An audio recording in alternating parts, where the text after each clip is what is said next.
Gising ka na naman ng maaga. Mahina ngunit may bahid ng pagod na boses ni Rafi mula sa may pintuan ng kusina. Napahinto si Esther sa paghihiwa ng hotdog. Hindi niya narinig na nagising na pala si Rafi. Sanay na kasi ako, sagot ni Esther ng mahina. Mas madali kapag maaga, tahimik at wala pang nagmamadali, at mas nagagawa ko ang lahat. Lumapit si Rafi sa mesa.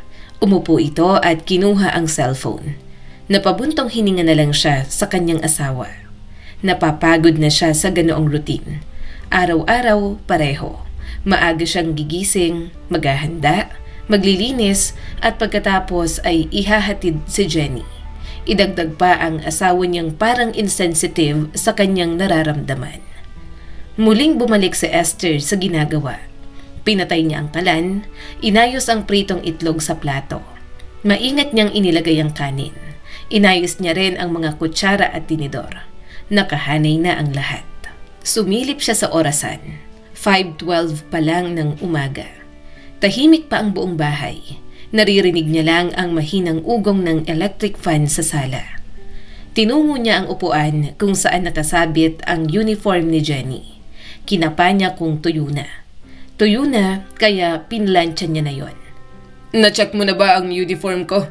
Tanong ni Rafi. Hindi pa rin tumitingin sa kanya. Susutin ko yun mamaya. May pictorial kami sa office. Oo, nasa taas na. Naplansya ko na. Sagot ni Esther. Inayos ko na rin ang mga gamit ni Jenny. May baon na rin siyang sandwich. Nilagyan ko rin ng tubig. Sa'yo, inayos ko na rin ang baon mo for lunch. Chop suey at fried chicken ang ulam mo. Sa dessert, yung brownies lang. Okay, sabi ni Rafi. salamat. Naglagay si Esther ng kape sa tasa at inilapit niya kay Rafi. Mainit pa, mag-ingat ka. Thanks. Sagot ni Rafi. Kinuha nito ang tasa at hindi man lang tumingin kay Esther. Nakatuon pa rin ang mata sa cellphone habang dahan-dahang sumisipsip. Umupo si Esther sa tapat nito at napahinga ng malalim. Hindi siya agad kumain. Pinagmamasdan lang niya si Rafi. Nakasuot pa ito ng pantulog. May meeting ka ba today? Tanong ni Esther. Meron. Sagot ni Rafi. Late akong makakauwi. Baka mga 9. Sige, sabi ni Esther. Magluluto na lang ako ng ulam. Iinitin mo na lang. Okay, sagot ni Rafi. okay na yun. Tahimik ulit sila. Kumain si Rafi habang nag-i-scroll. Minsan tumatawa pa ng mahina. Minsan napapakunot ang noo. Hindi nito napapansin na nakatingin si Esther. Buong maghapon na nga ito sa opisina. Pagkatapos ay magsa-cellphone lang kapag nasa bahay. Ewan niya ba kung OA lang siya. Pero pakiramdam niya, isang simpleng may bahay lang siya. Parang isang katulong at hindi asawa. Matagal na silang kasal pero parang hindi siya kabisado ni Rafi. Hindi nito alam kung kailan siya masaya, malungkot, pagod o nagtatampo. May emosyon ang asawa niya, pero kapag emosyon na ni Esther, hindi inuunawa nito.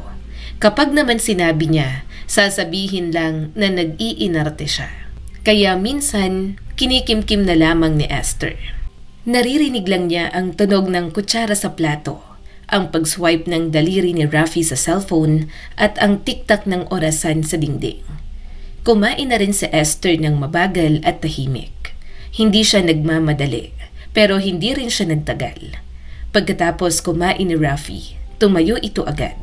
Maliligo na ako. Salamat sa breakfast. Walang anuman, sagot ni Esther. Dumaan si Rafi sa likod niya. Saglit siyang napahinto. Akala niya'y yayakapin siya nito, pero may kinuha lang pala. Napabuntong hininga na lang siya. Sobrang arte ko ba kapag humiling ako sa kanyang maging malambing siya sa akin araw-araw? Gaya nung magkasintahan pa lang kami. Baka normal lang na ganito sa mag-asawa kapag nagtatagal. Kumagat na lang siya ng hotdog at matagal nang umuya. Pilit tinatanggal ang pagkadismaya. Huminga ng malalim si Esther. Tumayo siya at kinuha ang plato ni Rafi. Hinugasan, inayos at pinunasan ng mesa. Wala siyang minamadali, pero tuloy-tuloy ang galaw niya. Maya-maya, narinig niya ang boses ni Jenny mula sa kwarto. Mommy, gigising na po ba? Oo anak, sagot ni Esther. Halika, nakahanda ng uniform mo. Kumain ka na rin. Lumabas si Jenny. Magulo ang buhok at antok pa ang mata. Ang aga naman po. Para hindi ka malate, sabi ni Esther at nilapag na ang plato na may lamang kanin at ulam. Halika, kakain na muna. Umupo na ito at nagsimulang kumain. Nasaan po si Daddy? Maliligo na, sagot ni Esther. Tahimik itong kumain. Si Jenny ang madaldal. Nagkikwento ang anak niya tungkol sa kaklase. Tumango lang si Esther habang nakikinig.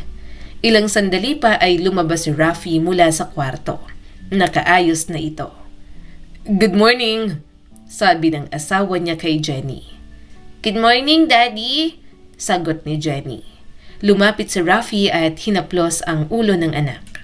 Mag-aaral ka ng mabuti ha? Apo. Tumingin sandali si Rafi kay Esther. Aalis na ako. Sige, sabi ni Esther. Mag-ingat ka. Tumango si Rafi. Kinuha ang bag, lumabas at sinara ang pinto. Hindi gumalaw si Esther. Nakatingin lang siya sa pintuan. Parang may hinihintay pero wala namang bumalik. Mommy? Tawag ni Jenny. Hatid mo ako? Oo, sabi ni Esther at muling huminga ng malalim. Tapos ka na bang kumain? Tumango si Jenny. Kaya naman, tinulungan niya na itong mag-asikaso. Ilang minuto lang, handa na sila. Lumabas sila ng bahay. Maaga pa at malamig pa ang hangin.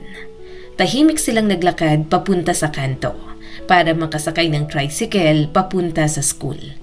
Hawak ni Jenny ang kamay niya habang walang tigil sa pagdaldal. Pagdating sa gate, may ibang magulang na rin. May mga mag-asawa na magkatabi. Napapatingin tuloy siya kapag nagtatawanan at nakahawak pa sa bewang ng asawa. Napansin ni Esther ang isang babae. Nakahawak ito sa braso ng asawa. May sinasabi at tumatawa ang mga ito. Parang may sariling mundo kahit na mukhang matagal ng mag-asawa. Narinig niya ang lalaki. Mamaya susunduin kita. Sabay tayo mag-lunch. Huwag ka mag-alala. Ngumiti ang babae. Sige, text mo ko. Kami na lang ang pupunta ng mga bata sa'yo. Tahimik na napatingin si Esther. Hindi niya alam kung bakit bigla siyang nanahimik. Naiinggit lang siguro siya. Kitang-kita naman sa babae na minamahal at inaalagaan ito ng tama ng sariling asawa. Hindi katulad niya, parang 10 taon nang pinapabayaan. Simula nang ikasal sila ni Rafi, nawala ng sweetness na hinahanap-hanap niya. Mommy, pasok na ako, sabi ni Jenny. Oo, sagot niya at ibinigay ang bag nito. Ingat ka. Yumakap si Jenny sa kanya. Bye, Mommy! Bye! Pumasok si Jenny at naiwan siya sa labas. Hindi siya agad umalis. Pinanood niya ang ibang mga magulang na nandoon. Karamihan ay mga nanay at tinitingnan niya sa itsura kung inaalagaan ba ng maayos ng asawa ng mga ito. Tahimik siyang huminga. Hindi niya maipaliwanag ang nararamdaman. Parang may kulang pero hindi niya alam kung ano. Umuwi na lang siya sa tahimik nilang bahay. Inayos niya ang mga gamit, naglaba, naglinis at tuloy-tuloy sa mga gawaing bahay. Lumipas ang mga oras, sinundo niya ulit ang anak. Tinulungan sa assignment at nilabhan ang uniform nito. Nauna na silang kumain mag-ina. Bakit hindi pa po umuwi si Daddy? Tanong ng kanyang anak. Sumagot naman si Esther.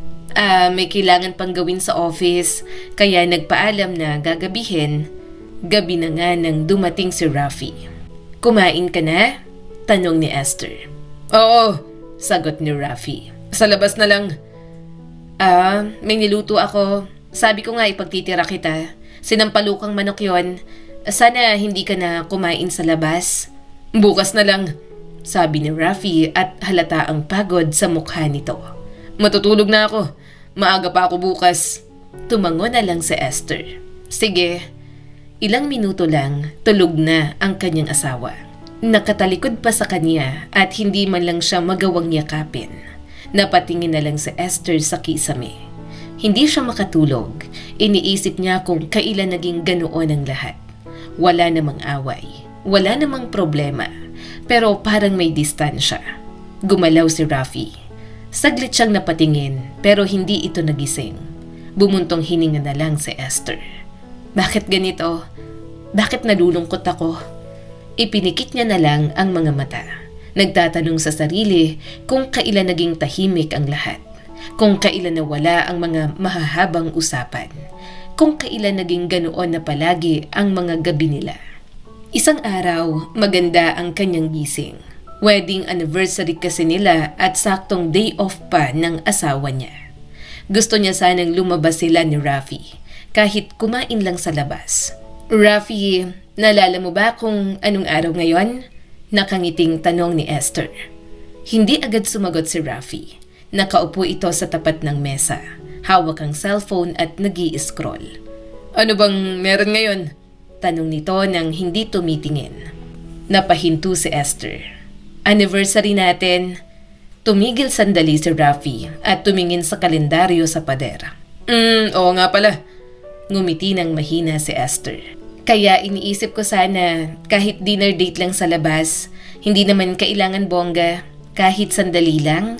Napahinga si Rafi at ibinaba ang cellphone. Esther, matagal na tayong kasal. Hindi na siguro kailangan i-celebrate pa yan. Parang normal na lang naman. Nawala ang ngiti ni Esther. Hindi siya agad nakapagsalita. Saka tinatamad din akong lumabas. Dagdag ni Rafi. Gusto ko lang magpahinga ngayon. Buong linggo na akong pagod. Kaartehan lang naman ang mga ganyan. Nasaktan siya roon. Hinihintay niya pa naman ang araw na yon.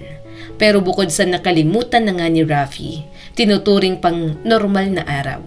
Tinawag pa siyang maarte. Tumango si Esther. Ganun ba? Tahimik siya habang naghahain ng pagkain. Hindi na siya nagsalita. Kumain si Rafi ng normal at parang walang nangyari. Masarap ang ulam, sabi ni Rafi. Salamat, sagot ni Esther ng maikli. Hindi na siya nagkwento, hindi na siya nagtanong, tahimik na lang siya. Buong umaga, naglinis siya ng bahay. Mabagal ang kilos niya, paulit-ulit ang isip sa sinabi ni Rafi. Hindi naman siya naghahanap ng mahal. Gusto lang niya ng oras. Okay ka lang? Tanong ni Rafi sa kanya. Oo, sagot ni Esther. Tanghali, naghain ulit si Esther. Kumain sila pero wala pa ring usapan. Bakit parang tahimik ka? Tanong ni Rafi. Wala, sagot ni Esther. May problema ba? Umiling si Esther. Wala. Tumango na lang si Rafi. Sumapit ang hapon, nakaupo si Esther sa gilid ng kama. Nakatingin siya sa bintana at tahimik. Pumasok si Rafi at lumapit. Esther, nagtatampo ka ba? Umiling si Esther. Hindi, okay lang ako. Umupo si Rafi sa tabi niya. Sorry kung hindi tayo lumabas. Pagod lang talaga ako. Tumango si Esther. Naiintindihan ko. Naglabas si Rafi ng wallet. Kinuha nito ang card at iniabot kay Esther. Bumili ka na lang bukas ng gusto mo. Kahit ano at ituring mo na gift ko sa'yo. Napatingin si Esther sa card. Hindi niya yon agad kinuha. Hindi naman yon ang kanyang kailangan. Gusto niya ng oras na kasama ito at mas maging espesyal ang araw. Hindi yung magre-regalo na nga lang ito, siya pa ang mag-iisip at bibili. Hindi na kailangan, sabi na lang ni Esther. Kunin mo na. Para sa anniversary na pinag-iinarte mo. Nainis lalo si Esther, pero dahan-dahan niyang kinuha yon. Baka nga kailangan niyang bumili ng kahit ano para kahit papaano ay mawala ang sama ng loob niya. Hinalikan siya ni Rafi sa noo. Okay na yan. Magpapahinga muna ako. Naiwan si Esther. Hawak ang card at parang walang kahit na anong maramdaman. Hindi siya masaya. Hindi yon ang gusto niya. Hindi siya materialistic. Gusto lang niya ng oras. Pero kinabukasan, pumunta siya sa mall. Naglakad siya sa loob.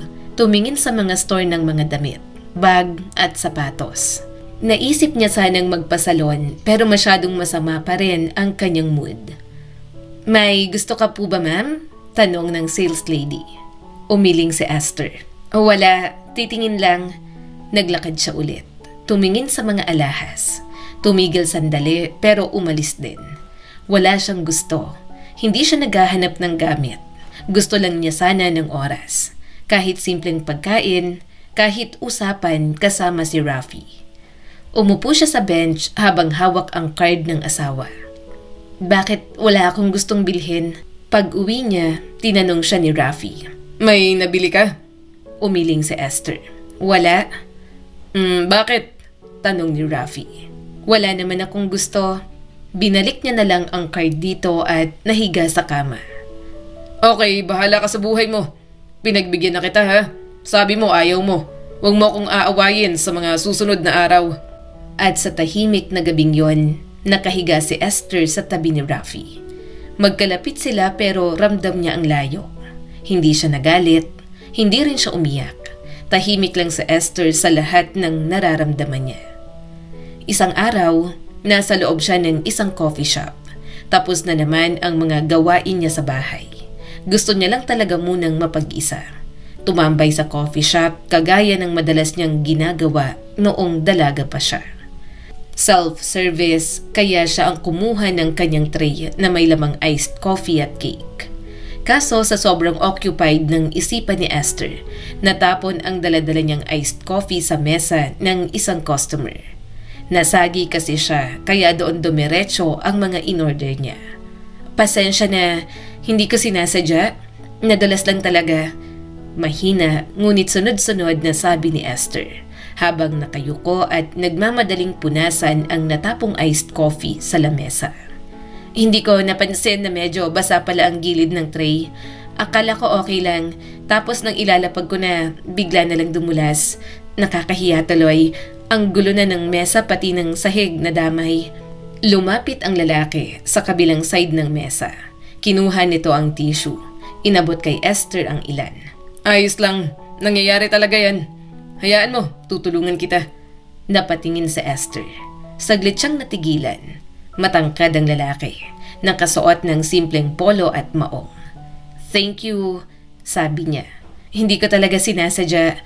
Parang ang lutang ko today. Okay lang, mukhang nagmamadali ka. Sagot ng lalaki habang pinupunasan ang gilid ng mesa. Nakita kitang lumabas sa malapit na school kanina. Tumango si Esther. Medyo nagulat na nakita na pala siya nito kanina. Oo, hinatid ko ang anak ko. Dito muna ako nagpapalipas ng oras bago umuwi. Natapos nilang punasan ng mesa. Inayos ng lalaki ang baso ni Esther. Mukhang kalahati pa naman. Pwede pa. Napangiti si Esther. Oo nga, sayang kasi. Umupo ang lalaki sa kabilang upuan. Okay lang ba kung sandali akong umupo? Wala kasi akong kasama. Gusto ko nang may kasama sa mesa. Oo, sige, sagot ni Esther. Sandali silang natahimik. Hawak ni Esther ang baso, pero hindi siya agad uminom. Ramdam niya ang kaunting kaba. Hindi niya alam kung bakit. Kaya nilabas niya na lang ang libro dahil balak niya naman talagang magbasa habang nagkakape. Anong grade na ng anak mo? Tanong ng lalaki. Grade 4, sagot ni Esther. Si Jenny, tahimik lang yon pero madaldal kapag komportable sa kasama. Ngumiti ang lalaki. Ganyan din ang pamangkin ko. Tahimik sa umpisa pero kapag nakaklose mo na, hindi na tumitigil magsalita. Tumango si Esther. Oo, lalo na kapag may ikukwento, kahit paulit-ulit, makikinig ka na lang talaga. Pero minsan, paulit-ulit lang talaga ang mga bata kasi minsan hindi natin sila iniintindi. Napangiti ito. Tama ka.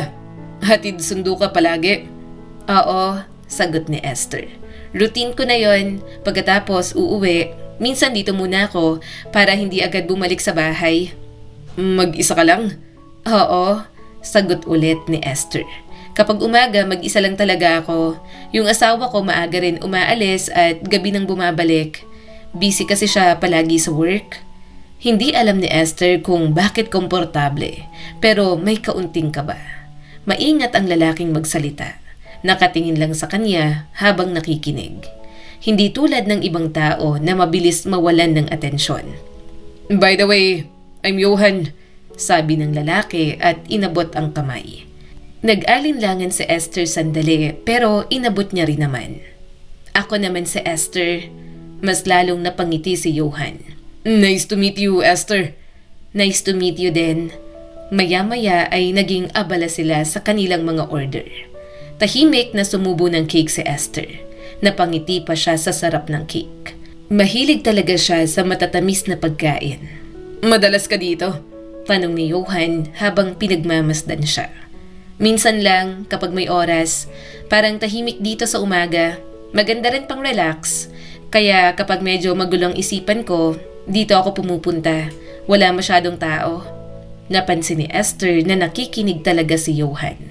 Hindi ito tumitingin sa cellphone at nakatuon lang sa kanya. Hindi siya sanay sa ganoon, lalo na sa isang estranghero.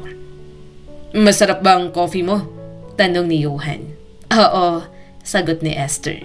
Black coffee, pangbalanse sa cake. Mas mahilig kasi ako sa matamis, lalo na sa mga cake. Mahinang tumawa si Johan. Hindi ako mahilig sa cake, pero mukhang kailangan ko rin kumain next time. Pareho silang napangiti. Maya-maya muli silang natahimik. Siya naman, inabala ang sarili sa pagbabasa habang inuubos ang cake. Ilang minuto pa, tumingin si Johan sa relo nito. Kailangan ko na ring umalis. May pupuntahan pa ako. Tumango si Esther. Sige. Tumayo si Johan, kinuha ang bag at saglit na napangiti. Sana makita kita ulit. Mukhang pareho naman tayo ng schedule sa umaga. Napatigil si Esther. Hindi siya agad nakasagot. Oo, siguro. Bye, Esther.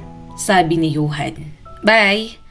Umalis si Johan at naiwan sa Esther sa mesa. Nakatingin lang siya sa baso. Hindi niya alam kung bakit parang may naiwan na pakiramdam. At kinagabihan, habang naghuhugas siya ng pinggan, naalala niya ang ngiti ni Johan, ang paraan ng pakikinig nito at ang naging simpleng usapan nila. Mga ganong banding lang naman ang hinihiling ko kay Rafi. Napahinto siya sandali sa naisip. Naalala niya na naman ang sama ng loob na kanyang nararamdaman. Pero itinuloy din niya ang paghuhugas. Kinabukasan, pareho pa rin ang routine. Gumising siya bago mag-umaga. Nagluto, inayos ang uniform ng anak nila. Nagkape si Rafi sa harap niya at maikli lang ang kanilang mga usapan. Pagkatapos ihatid si Jenny, naglakad si Esther papunta sa cafe. Hindi niya inisip kung bakit doon siya dumiretso. Parang automatic na lang. Pagpasok niya, nakita niya agad si Johan sa sulok.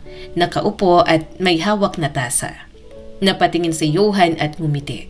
Good morning, Esther. Good morning, sagot ni Esther at nakangiting lumapit dito. Nandito ka ulit? Oo, sabi ni Johan. Sabi ko naman sa'yo, pareho ang schedule natin. Naulit ang nangyari kahapon. Magkasama sila sa mesa at nagkaroon ng usapan. Kapag may nakakatawa itong sinasabi, natatawa na lang siya. Kaya pag-uwi, medyo magaan ang mood ni Esther. Nagluto, naglinis, inasikaso ang anak niya. Pero naiisip niyang babalik ulit bukas sa cafe. Gabi na nang dumating si Rafi. Grabe ang work today. Reklamo ng asawa niya. Ang daming pinagawa. Tapos may bagong project pa. Hindi ko alam kung kakayanin ko ang deadline. Tumango si Esther. Ganun ba? Yung boss ko gusto agad matapos. Dagdag ni Rafi. Tapos kulang pa sa tao. Ako halos ang gumagawa ng lahat. Nakakapagod pero kailangan. Oo, sagot na lang ni Esther. Napansin ni Rafi ang mga tipid niyang sagot. Okay ka lang ba? Tahimik ka. Oo, sagot niya rito. Pagod lang. Kumain ka na? Tanong ni Rafi. Oo, sagot ni Esther. Kasabay ko si Jenny. Kumain ka na ron. Kaldereta ang ulam. Nagkwento pa si Rafi tungkol sa office, sa traffic at sa mga meeting nito. Nakikinig naman si Esther pero nahihirapan siyang mag-focus. Minsan, sumasagi sa isip niya ang cafe. Gusto niya ulit pumunta bukas. Nawawala ang stress niya kapag nandoon. Esther, tawag ni Rafi. Ha? Hindi ka naman nakikinig. Sabi ni Rafi at bahagyang napanguso. Sorry, iniisip ko lang yung lulutuin kong ulam natin bukas. Mahirap kasing mag-isip. Habang naghuhugas ng plato si Esther, napahinto siya. Hindi niya alam kung bakit naaapektuhan siya ng isang simpleng usapan. Isang estranghero lang at maikling sandali na mayroon sila sa bawat umaga. Nang matulog sila, nakatalikod ulit si Rafi sa kanya. Tulog agad at humihilik na. Samantala, gising pa rin sa Esther habang nakatingin sa kisame. Iniisip niya kung bakit parang may nagbago. Wala namang nangyari, wala namang espesyal. Simpleng usapan lang. Simpleng ngitian nilang dalawa ni Johan. Pero bakit parang may naiwan? At habang tahimik ang gabi, mas lalo niyang naisip kung bakit mas ramdam niya ang atensyon ng isang estranghero kaysa sa katahimikan ng asawa sa kanyang tabi. Napansin ko na mas maaga ka ngayon kaysa kahapon, sabi ni Johan habang inilalapag nito ang tray sa harap nila. Parang sinasadya mong mauna. O baka sanay ka lang na dumaan dito bago umuwi. Hindi ko alam kung tama bang hula ko pero pakiramdam ko may inaabangan ka. Ako ba yun? Bahagyang nag-init ang mga pisngi ni Esther. Gusto niyang itanggi pero totoo naman kasi na ito ang inaabangan niya. Gusto niya ulit makipagkwentuhan dito. Tumikhim si Esther. Tahimik kasi dito, mas madaling mag-isip. At minsan, gusto ko lang umupo ng walang ginagawa. Tumango si Johan. Mukhang lagi kang may ginagawa. Kahit nung una kitang makita, parang may listahan ka sa isip. Parang iniisip mo na agad ang susunod mong gagawin. Napangiti si Esther ng mahina. Ganun yata talaga ako. Kapag walang ginagawa, parang may kulang. Nanay na ako. Housewife sa loob ng 10 taon, kaya ganito. Pero minsan, kailangan din huminto. Sabi ni Johan. Hindi naman masama kung may oras ka para sa sarili mo. Kahit sandali lang, magpaganda ka, mamasyal ka, ipamper mo ang sarili mo. Walang masama ron, Esther. Napangiti na lang siya. Hinawakan niya ang tasa na mainit pa. Dahan-dahan siyang uminom. Ramdam niya ang kakaibang gaan kapag kausap si Johan. Parang may espasyo siya na magsalita palagi. Huminga ng malalim si Esther. Hindi ako sanay. Lagi akong may inaasikaso. Bahay namin, anak namin, asawa ko at mga gawaing bahay. Paulit-ulit lang, simula nang nag-asawa ako at mas lalo na nang nagkaanak, parang naging normal na. Hindi ka ba napapagod?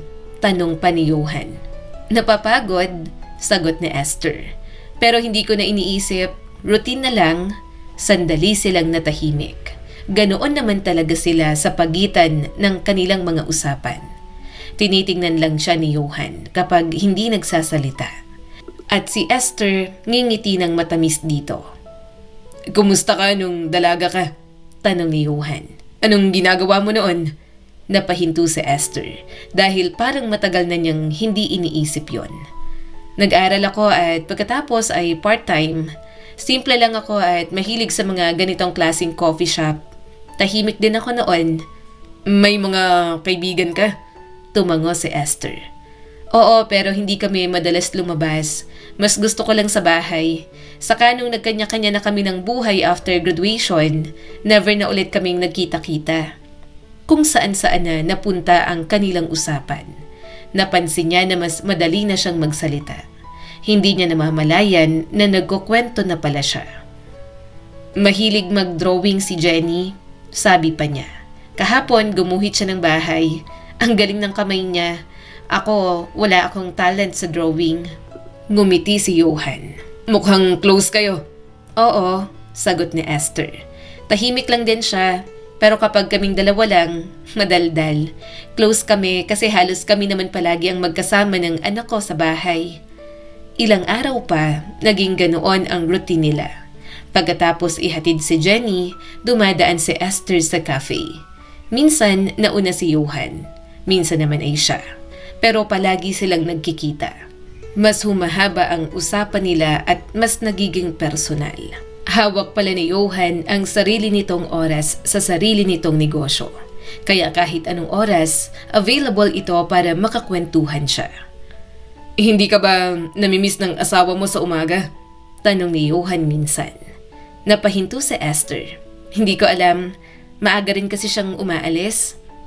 Magkasabay ba kayong kumain sa gabi? Tanong pa nito. Minsan, sagot ni Esther. Minsan late siya, busy talaga siya. At ewan ko ba kung normal lang to pero hindi na talaga siya nagiging malambing sa akin. Alam ko naman na 10 taon na kaming kasal, pero nawawala ba talaga yon kapag matagal nang mag-asawa? Umiling si Johan. Mag-asawa kayo at hindi dapat mawala ang lambing. Kung mahal ka talaga ng asawa mo, hindi mawawala yon. Nagkatinginan silang dalawa. Ayaw niyang aminin pero yun din ang kanyang nararamdaman. Nagdududa siya kung mahal pa ba siya ni Rafi. Ikaw, bakit hindi ka pa nagkakaroon ng asawa? Tanong na lang ni Esther. Napangiti si Johan. Masyado lang akong naging busy sa mga nakalipas na taon. May mga naging girlfriend naman ako, pero hindi ko maramdaman ang kagustuhan kung pakasalan sila. Ngayon, parang gusto ko na. Mahinang tumawa si Esther. Oo, mag-asawa ka na. Hindi ka na rin naman bumabata. Napansin ni Esther na mas madalas na siyang ngumiti. Mas nagiging magaan ang pakiramdam niya kapag si Johan ang kasama. Pero lagi niyang sinasabi sa sarili na magkaibigan lang sila. Wala naman silang ginagawa. Simpleng usapan lang. Isang gabi, nakaupo sila ni Rafi sa sala. Pareho silang may hawak na cellphone. May bagong project ulit sa office, sabi ni Rafi habang abala sa cellphone. Mukhang magiging busy ako buong linggo. Baka late ako palagi. Oo, sagot ni Esther at abala rin sa cellphone. Binasa niya ang message ni Johan.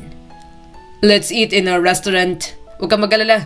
Ihahatid kita sa school para masundo mo ang anak mo pag uwi mo. Mag-ibang lugar naman tayo. Palagi na lang tayo sa cafe, sabi ni Johan. Lihim na nagagalak ang puso niya. Gusto niya yon. Nakakasawa na rin nga naman na palaging doon sila nagkikita. Okay ka lang ba? Tanong pa ni Rafi sa kanya. Napatingin siya rito. Oo, sanay naman ako. Napatingin si Esther kay Rafi nang ibaba ang kanyang cellphone. Mabait naman ang asawa niya, pero tahimik ito at parang laging walang pakialam sa kanya. Naalala niya bigla si Johan. Kapag magkasama sila, talagang iiwan nito ang ginagawa para lang makinig sa kanya. Palagi rin siya nitong tinatanong. Iniisip at sensitive sa nararamdaman niya sa bawat sitwasyon. Napabuntong hininga na lang siya ng mahina.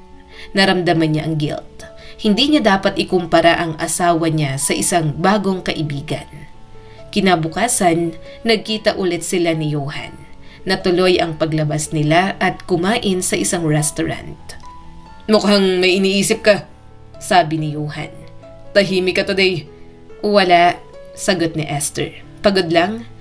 Hindi ka ganito kahapon, sabi pa ng binata. May nangyari ba? Nandito lang ako kung gusto mong sabihin. Palagi akong makikinig sa'yo. Hindi agad sumagot sa Esther, pero naramdaman niya ang gaan ng mga salita nito. Kahit isang beses, hindi niya yon narinig sa asawa niya. Kapag sinabi niya ang mga nararamdaman, sasabihin nito na nag-iinarte lang siya. Pero si Johan, kahit pinakasimpleng emosyon ni Esther, pipilitin pa rin itong intindihin. May mga araw lang siguro na pakiramdam ko kulang ako. Parang okay naman lahat, wala naman kaming problema sa bahay, pero sobrang bigat ng katahimikan. Naiintindihan ko, sabi ni Johan. Minsan kahit walang problema, may kulang pa rin. Hindi dapat ganito ang nararamdaman mo. Dapat masaya ka lang. Habang nagsasalita si Esther, hindi niya napansin na nailapit nito ang kamay sa mesa. Biglang gumalaw si Johan at marahan nitong hinawakan ang gilid ng kamay ni Esther. Parang banayad na sinasabi sa kanya na nandoon lang ito at handang makinig.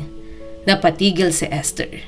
Hindi siya gumalaw, hindi rin siya umiwas. Nakatingin lang siya sa kamay nila na magkahawak na ngayon. Sorry, sabi ni Johan at bumitaw. Hindi ko napansin.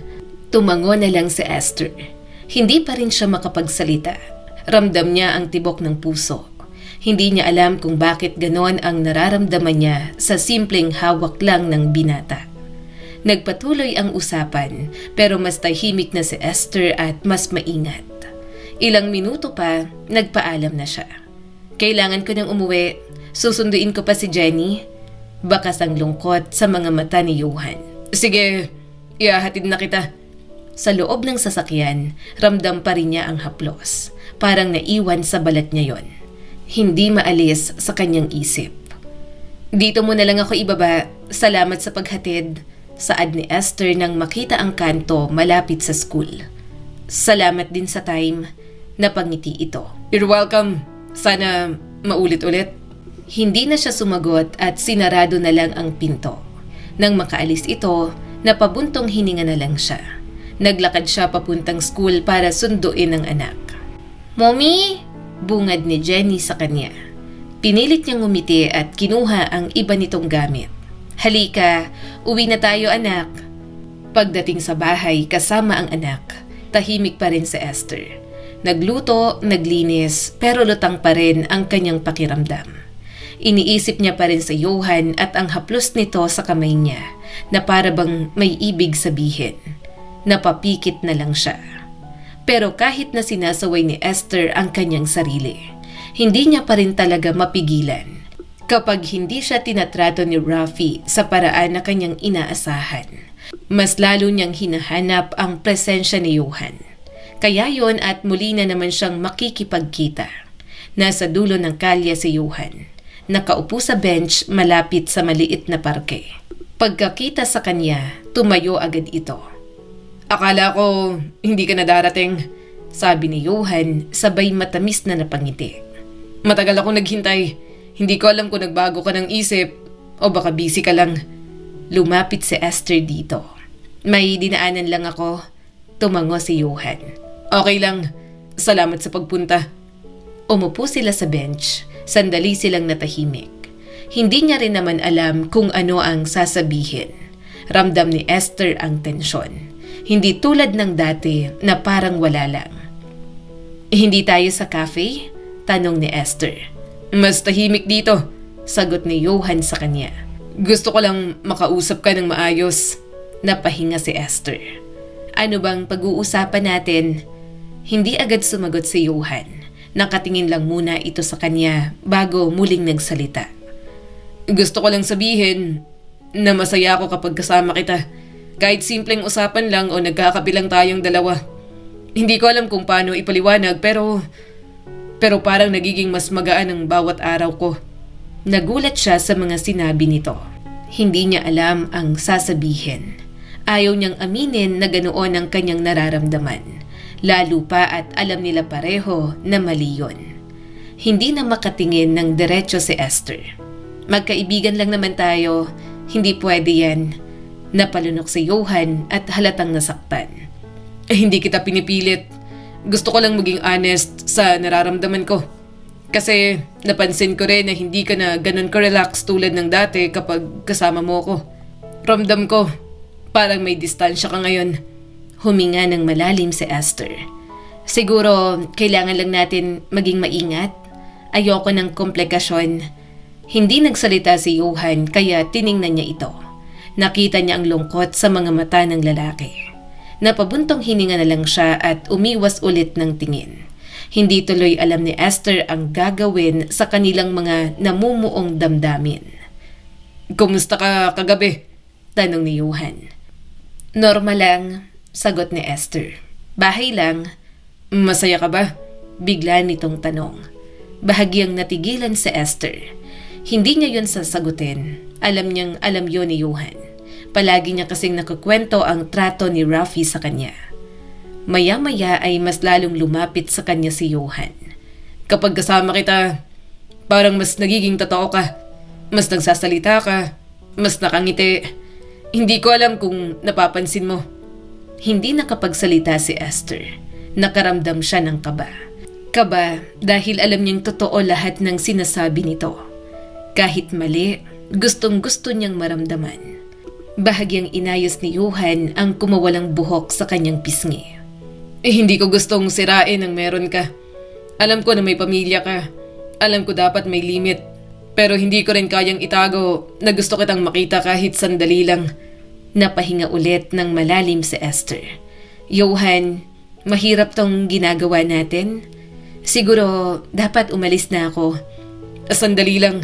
Sagot ni Johan at hinawakan ng kanyang kamay. Please, manatili ka muna. Gusto pa kitang makasama. Napatingin siya kay Johan. Hindi na siya gumalaw. Nahihirapan ang kalooban niya. Mali, pero hindi niya mapigilan ang sarili. Dahan-dahang inilapit ni Johan ang mukha nito. Parang huminto ang isip ni Esther. Wala na siyang maintindihan hanggang sa maramdaman niya ang labi ni Johan sa kanya. Napapikit sa Esther. Si Rafi ang first boyfriend niya, kaya ito lang ang tanging lalaking nakahalik sa kanya. Pero ngayon, binibigay niya yon sa isang lalaking nagparamdam ulit sa kanya na kamahal-mahal siya. Pero bigla siyang napaatras at bahagya itong itinulak. Hindi pwede. Hindi dapat ganito, Johan. Sorry, hindi ko napigilan. Napabuntong hininga si Johan. Hindi agad sumagot sa Esther. Ramdam niya ang bilis ng tibok ng puso. Ang labi nitong lumapat lang sa kanya kanina. Hindi na dapat maulit. Bulong niya kahit hindi siya sigurado. Tumango si Johan. Oo, naiintindihan ko. Pasensya na. Pero totoo ang mga sinabi ko. Gusto kita, Esther. Hindi ko alam kung kailan nagsimula, pero masaya ako kapag kasama kita. Napapikit sandali si Esther. Hindi pwede.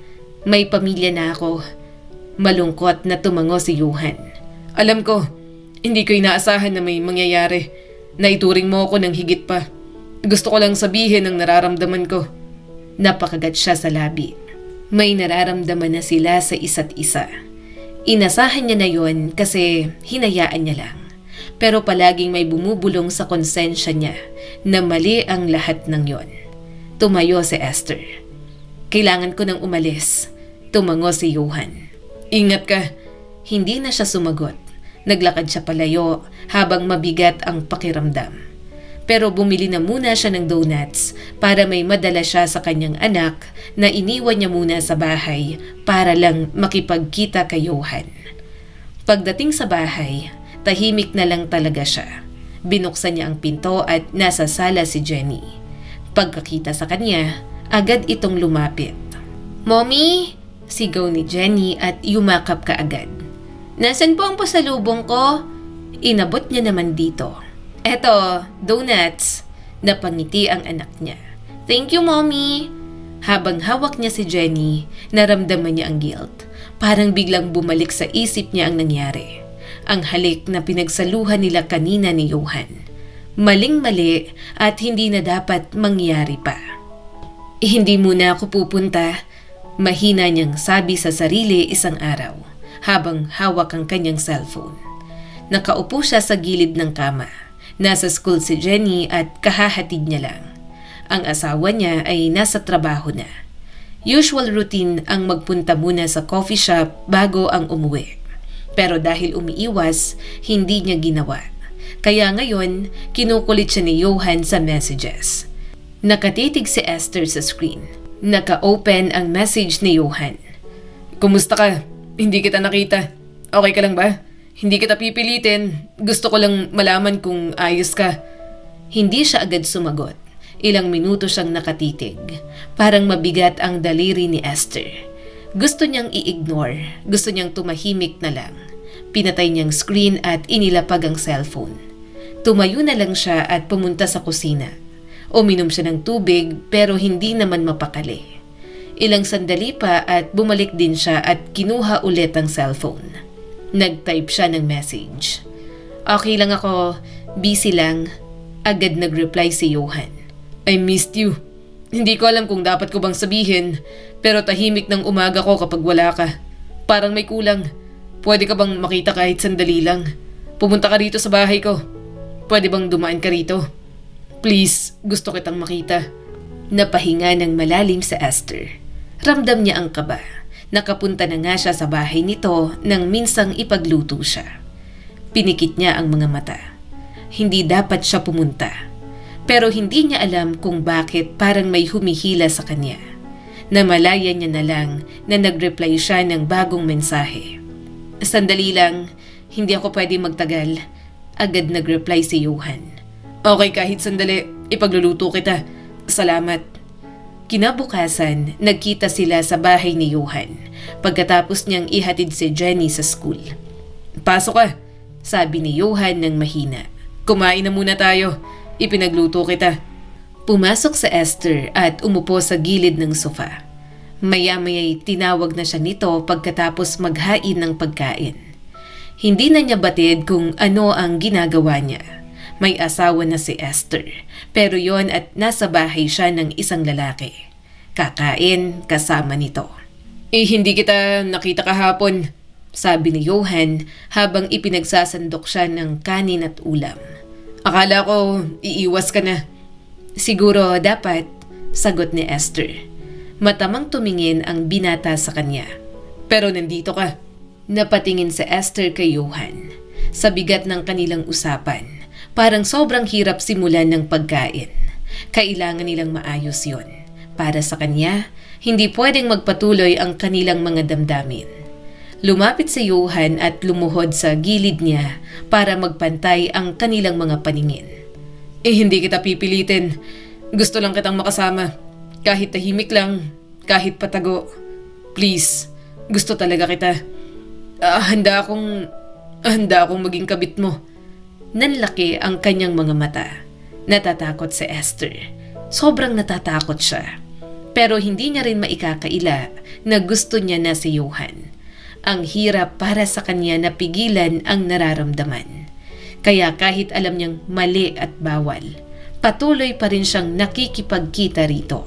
Dahan-dahang hinawakan ni Johan ang kanyang kamay. Hindi man lang umiwas si Esther at nakatingin lang siya sa mga kamay nila na magkahawak na. Miss kita. Sabi ni Johan. Hindi ko alam kung bakit pero kapag wala ka, parang may kulang.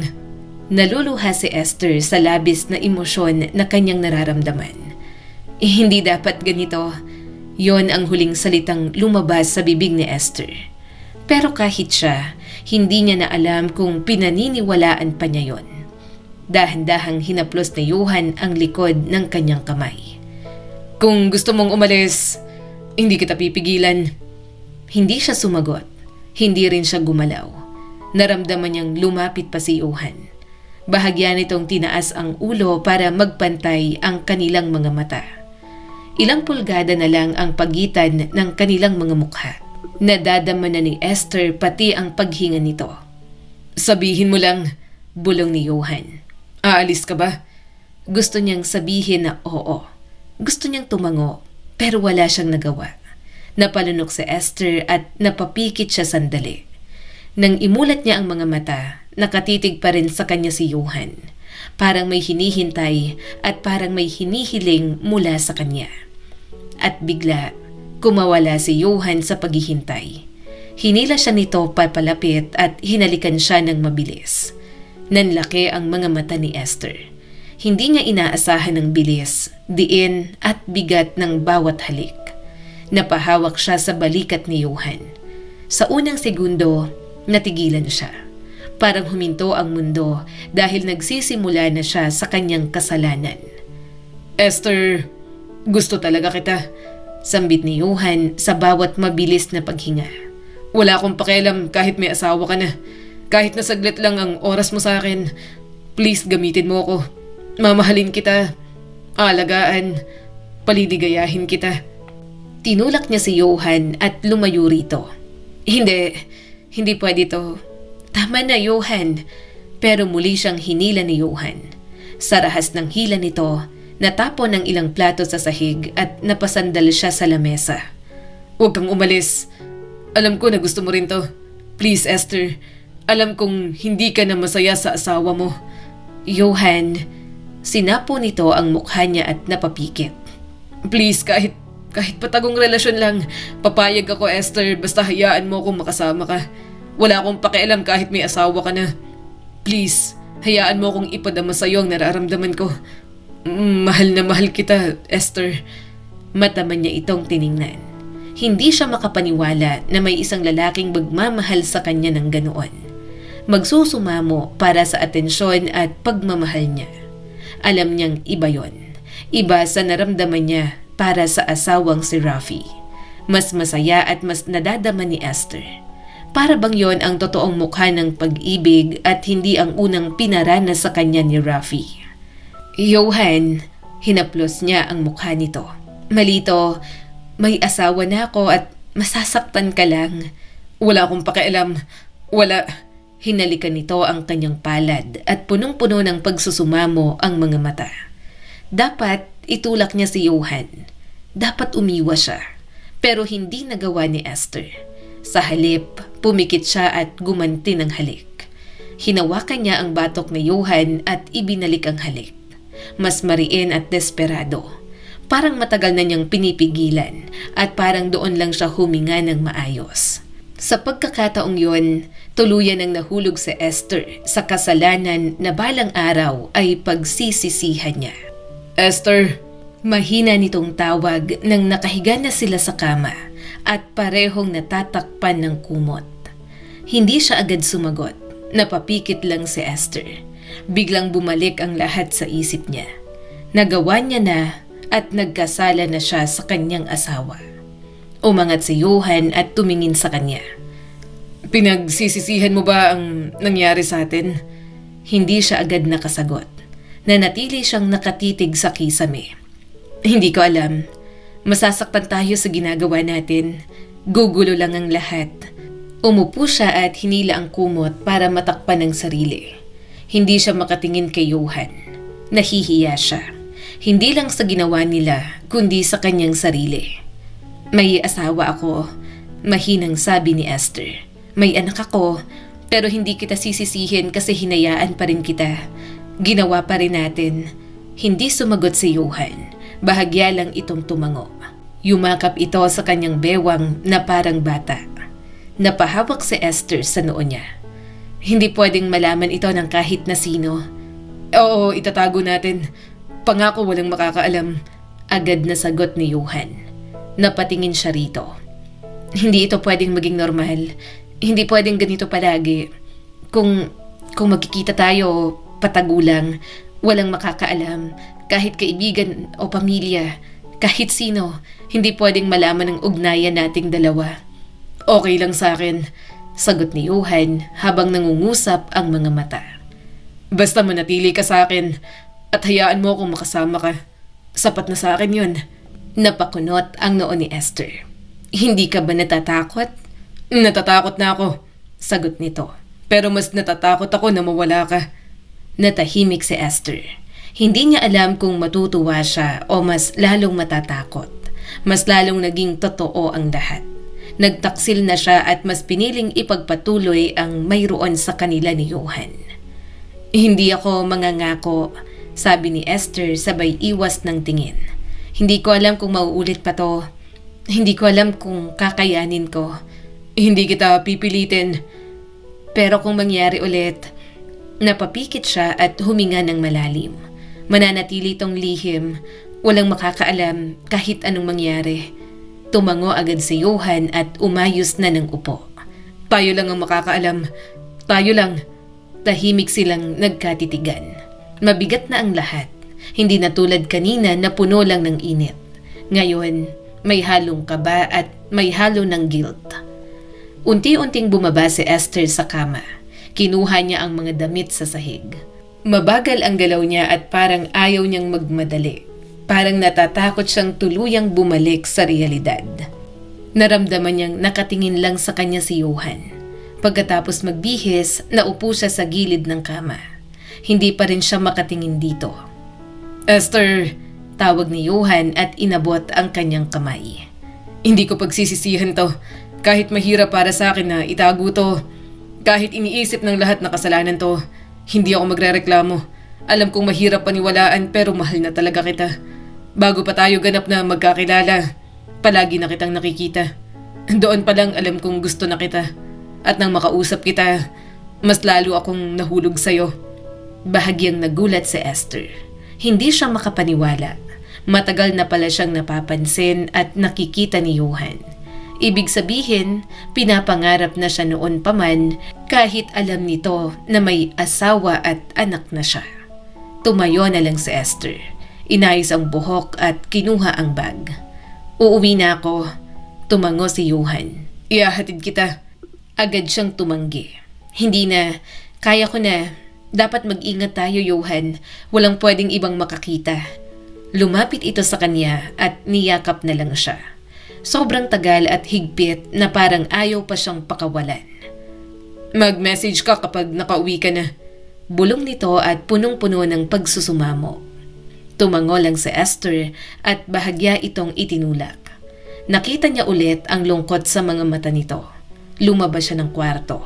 Nakita niya ang kalat at parang paalala yon ng mga damdamin nila na hindi na nila napigilan. Napahawak siya sa dibdib. Hindi ko alam kung anong kahahantungan ng lahat ng to. Paglabas ni Esther, malamig ang hangin.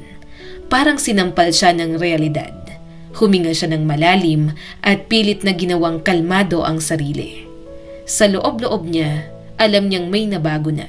At kahit anong pilit niyang itago, kahit anong pilit niyang gawing lihim, hindi na siya makakabalik pa sa dati.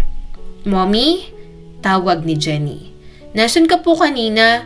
Bakit ang tagal mo pong sunduin ako?" "May pinuntahan lang ako," sagot ni Esther. Natagalan. "Sorry anak." "Ang tagal mo po," sabi ni Jenny. Napakagatlabi si Esther. Kahit sa anak niya, nakakaramdam na siya ng guilt. Pero hindi niya na mababawi yon. Nagawa niya na, kaya bahala na lang talaga. Maya-maya ay sumakay na sila sa tricycle. Pag-uwi, bumalik siya sa mga gawain na parang walang nangyari. Pinilit niyang maging normal at huwag magpahalata. "Kumusta ang araw mo?" tanong ni Rafi. "Okay lang," sagot ni Esther. "May ginawa ka ba?" tanong ni Rafi. "Wala, bahay lang. Yung usual routine ko lang naman." Para siyang nilulubog ng kanyang sariling kasinungalingan. Pero nagpatuloy siya.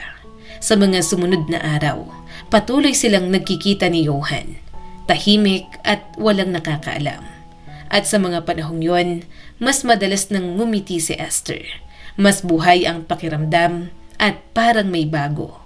Mas na-inspired siyang mag-ayos sa sarili. Pero may guilt na nararamdaman. Lalo na kapag kasama si Jenny, lalo na kapag kausap si Rafi. "Mommy, okay ka lang?" tanong ni Jenny sa kanya minsan. "Parang lutang ka?" Oo," sagot ni Esther. "Pagod lang anak." Niyakap siya ni Jenny. "Pahinga ka po, palagi ka pong masipag sa bahay. Okay lang po na mag-rest, Mommy." Napapikit si Esther. Naramdaman niya ang hiya pero hindi niya matigil. Parang hindi niya nakaya. Kapag gabi, tulog na ang asawa niya. Sa Esther ay gising, hawak ang cellphone at binabasa ang mga message ni Johan. "Miss na kita. Kailan ka ulit babalik rito?" Napangiti siya pero may kirot. Alam niyang mali. Alam niyang nahahati siya. Pero hindi niya maikakaila. Kapag kasama niya si Johan, pakiramdam ni Esther ay mas may silbi ang kanyang buhay. At kapag lumilipas ang gabi, ramdam ni Esther na lalo siyang nalulunod sa pagitan ng guilt at excitement. Hindi niya na alam kung alin ang mas matimbang. Ngunit batid niyang mas lumalalim na ang lihim na hindi na bastang mawawala. "Maaga akong uuwi ngayon," saad ni Rafi habang nag-aayos ng sinturon sa harap ng salamin. "Kung wala kang lakad, mag-dinner tayo sa labas kasama si Jenny. Matagal na rin tayong hindi nakakapag-usap ng maayos at nakakalabas ng magkakasama." Tumango si Esther. "Oo, wala naman akong pupuntahan. Bahay lang ako." "Sigurado ka?" tanong ni Rafi. "Parang busy ka nitong mga nakaraang araw. Minsan wala ka pag-uwi ko. Iniisip ko lang kung may ginagawa ka." Saglit na natigilan si Esther. "Nag-grocery lang. May kulang kasi. Saka si Jenny bang pinag-aalala mo? Big girl na siya kaya pwede na siyang iwan sa bahay kahit saglit." "Okay," sabi ni Rafi at hinalikan siya sa labi. "Salamat sa pag-aasikaso." Tumango na lang si Esther. Hindi siya makatingin ng matagal. Nararamdaman niya ang bahagyang kaba. Pero kalmado lang si Rafi at wala namang hinala. Pagkatapos umalis ni Rafi, tinulungan niya si Jenny na maghanda. Inayos ang buhok nito at siniguradong kumain katulad ng dati. "Mommy, susunduin mo po ako sa school mamaya?" tanong ni Jenny. "Oo naman," sagot ni Esther. "Ihahati din kita." Mommy, bakit ang late mo na po magsundo sa akin?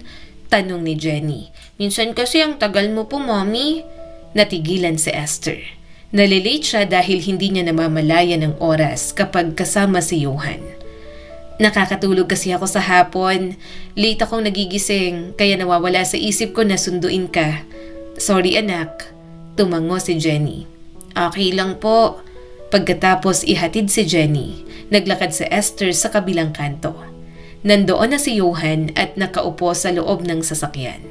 Pagkakita sa kanya, ngumiti agad ito. Akala ko hindi ka darating, sabi ni Johan habang binubuksan ng pinto. Parang natatakot ako na baka magbago ka ng isip palagi kapag inaaya kitang magkita tayo. Kasi nitong mga nakarang araw, parang mas maingat ka. Pumasok si Esther. Sandali lang ako, may kailangan pa akong gawin sa bahay. Tumango si Johan. Kahit sandali lang, gusto lang kitang makita. Tahimik silang magkatabi.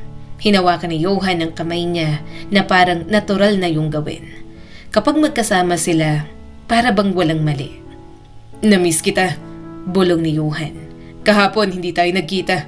Parang mabagal ang araw ko. Kahit busy ako, bumabalik pa rin sa isip ko yung huli nating mga usapan.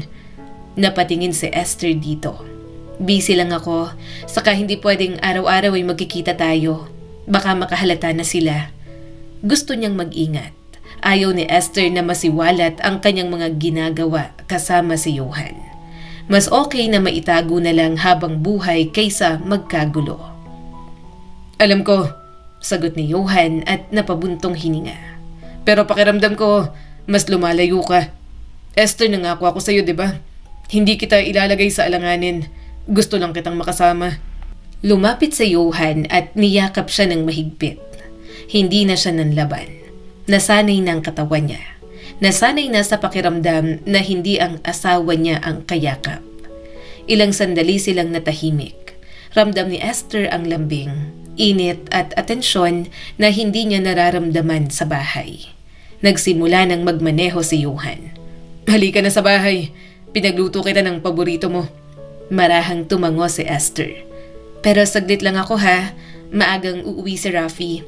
Nag-aaya siya ng dinner sa labas. Kaming tatlo. Bahagyang nawala ang ngiti ni Johan. Napaiwas na lang siya ng tingin. Ayaw niya nang isipin pa ang reaksyon na yon. Nang makarating sa bahay nito, akala ni Esther ay kakain na muna sila. Pero pagpasok niya pa lang sa pinto, agad na siyang hinalikan ni Johan. Mas mapusok at mas may diin. Gusto niya itong patigilin, pero nararamdaman niya ang frustrations nito. Sa akin ka na lang, bulong ni Johan at mabilis siyang binuhat. Sana ako na lang ang una mong nakilala. Sana ako na lang ang asawa mo.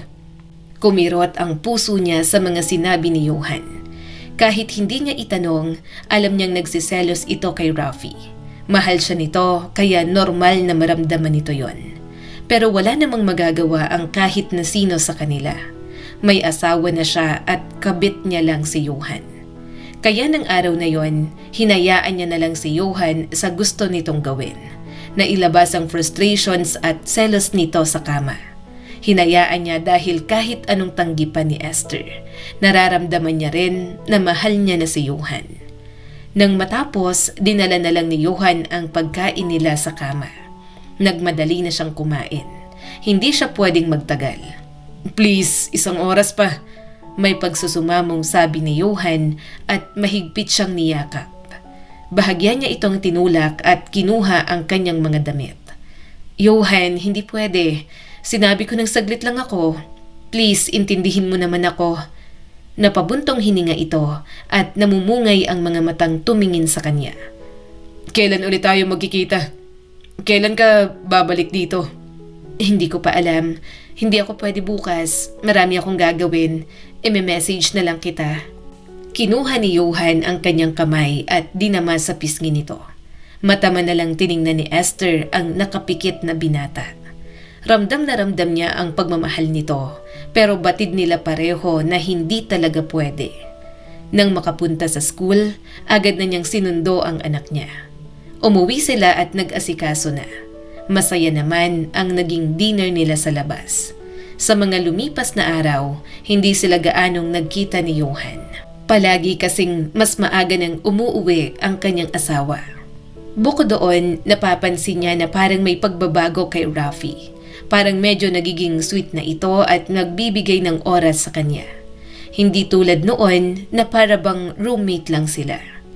"Good morning," bati ng asawa niya at hinalikan siya sa pisngi. Tumaas ang kanyang mga kilay. "Hindi ko alam, pero bakit parang ang weird mo this past few days?" Napangiti ito at yumakap sa kanya mula sa likod. "Wala naman. Nag-reflect lang ako sa mga nagawa ko. Nakausap ko kasi si Mama nung nakaraan. Napagsabihan ako na napapabayaan na yata kita. Na-realize ko na tama siya. Napabayaan kita kaya gusto kong bumawi sa'yo." Nanikip ang dibdib ni Esther. Nangilid ang kanyang mga luha. Hindi alam ng asawa niya, pero malaking bagay yon sa kanya. Na sa wakas, iniintindi na nito ang kanyang nararamdaman. Gayunpaman, huli na ang lahat. Huli na dahil nagawa na niyang magkasala. Isang gabi, tahimik ang sasakyan habang pauwi sila. Kagagaling lang nila sa isang dinner sa labas. Nasa likod si Jenny at nagkukwento tungkol sa nangyari sa school. Nakikinig naman si Rafi habang nagmamaneho. Paminsan-minsan ay tumatawa pa ito. Sa Esther, tahimik lang at pilit winawaglit sa isipan si Johan. Hindi na siya masyadong nagre-reply sa messages ng binata. Wala na kasi siyang ibang maramdaman kundi konsensya. "Mommy?" tawag ni Jenny. Napalingon siya. "Bakit anak? Masaya po ako. Ang tagal na po nating hindi lumalabas na ganito." Napangiti si Esther. Totoo naman yon. Sa hapunan nila, palagi siyang tumatawa. Parang normal na pamilya ulit sila. May sandaling nakalimutan niya ang lahat. "Oo nga," sagot niya. "Masaya ko na nag-enjoy ka." Sumabat si Rafi. "Ikaw ba? Parang tahimik ka kanina. Hindi ka masyadong nagsasalita." "Pagod lang," sagot ni Esther. "Medyo masakit ang ulo ko." Hindi na ito nagtanong. Nagpatuloy na lang siya sa biyahe. Pagdating sa bahay, agad na pumasok sa kwarto si Jenny. "Mommy, tulog na po ako." Marahang tumango si Esther. "Mag-half bath ka na at mag-toothbrush bago matulog." "Opo, Mommy." Tahimik niyang pinanood ang anak na pumasok sa kwarto. Muling huminga ng malalim si Esther. Pagod siya hindi lang sa katawan kundi maging sa isip. Hindi niya talaga alam ang gagawin sa kanyang desisyong pinasok. Lumapit si Rafi sa kanya at marahang hinawakan ang kanyang balikat. "Salamat. Kahit paano nakalabas tayo. Miss ko na to. Yung simple lang tayong tatlo." May kumirot sa dibdib ni Esther at hindi siya makatingin sa asawa. "Ako rin." Maya-maya ay pumasok na rin si Esther sa kwarto. Hinubad niya ang damit at nagsuot ng pambahay. Pagod ang katawan niya. Ramdam niya ang bigat sa likod at hita. Pumikit siya sandali habang nakaupo sa gilid ng kama. Ilang sandali pa, pumasok si Rafi. "Matutulog ka na?" "Oo, pagod ako." Humiga siya at humarap sa kabilang side ng kama. Hinila ang kumot at gusto na lang matulog. Gusto niyang ipahinga ang isip. Ilang minuto ang lumipas, naramdaman niyang lumubog ang kama. Humiga na si Rafi sa kanyang likod. Maya-maya, naramdaman niya ang braso nito na yumakap sa bewang niya. "Esther," mahina nitong bulong. Napamulat siya, naramdaman niya ang init ng katawan ng asawa niya. Ang pamilyar na yakap. Dati, normal lang yun sa kanya. Pero ngayon, parang may kakaibang pakiramdam. Sagot niya. "Matagal na rin," sabi ni Rafi. "Miss na kita." Hindi agad nakaintindi si Esther, hanggang sa maramdaman niya ang pagdikit nito sa likod niya. Dahan-dahang hinaplos nito ang kanyang braso at ibinaba ang strap ng kanyang pantulog. Napahigpit ang hawak niya sa kumot. "Rafi, pagod ako." Pero hindi agad tumigil ang kanyang asawa. "Sandali lang, kahit sandali lang." Umiling siya kaagad. "Hindi, pagod talaga ako. Maaga pa ako bukas." Napansin niya ang pagbabago sa paghinga ni Rafi. "Pagod ka lagi nitong mga nakaraan. Esther, napapansin ko, parang lagi mo na lang akong tinatanggihan. Napapikit siya. Hindi naman, pagod lang talaga ako. Buong araw tayong nasa labas, saka pagod ako araw-araw sa mga gawaing bahay. Napabuntong hininga si Rafi. Hindi ko na alam. Parang may nagbago sa'yo. Malamig ka na, hindi tulad ng dati. Bahagya siyang natigilan. Malamig na siya kasi hindi na siya namamalimos ng lambing dito. Naging malamig na si Esther dahil ibang lalaki na ang pupuno sa kakulangan sa kanya ni Rafi. Naging malamig ka rin naman sa akin and sensitive ka sa mga nararamdaman ko. Kalmadong sabi ni Esther. Pero mas lalo pang nainis si Rafi. Kaya nga bumabawi na, hindi ba? Ganyan ka na naman. Nag-iinarte ka na naman. Mata niya itong tiningnan. Kahit isang beses, hindi siya tinawag ni Johan na nag-iinarte lang. Bawat gusto niya, bawat hinaing niya, pinakikinggan ni Johan. Isang bagay na hindi nagawa ng kanyang asawa noon pa man, kahit nung magkasintahan pa lang sila. Hinayaan niya kasi na si Rafi palagi ang masusunod. Iniisip niya na bakit hindi na nga lang si Johan ang una niyang nakilala. Bakit nagpakasal siya sa isang lalaking hindi siya pinapahalagahan ng sobra? Bakit siya nagpadalos-dalos pagdating kay Rafi? Nagbago ka na talaga. Saad ni Rafi sa kanya. Naramdaman ni Esther ang guilt. Hindi siya makatingin dito. Iniisip mo lang yan. Talaga ba? Tanong ni Rafi. Kasi parang lagi kang wala sa sarili. Kahit kausap kita, parang may iniisip ka. Napakagatlabi si Esther. Hindi siya pwedeng magkamali. Hindi siya pwedeng magpahalata. Stress lang ako, sabi niya. Marami akong iniisip. Pagod lang ako, Rafi. Hindi ba pwedeng intindihin mo muna? Tumahimik ito ng ilang segundo. Halatang inis pa rin ito. Sige. Malamig na sabi ni Rafi at humiga ulit. Matulog ka na. Humarap ito sa kabilang side ng kama at hindi na siya niyakap. Lalong sumikip ang dibdib ni Esther. Hindi niya gustong mag-away sila. Hindi niya gustong masaktan ito.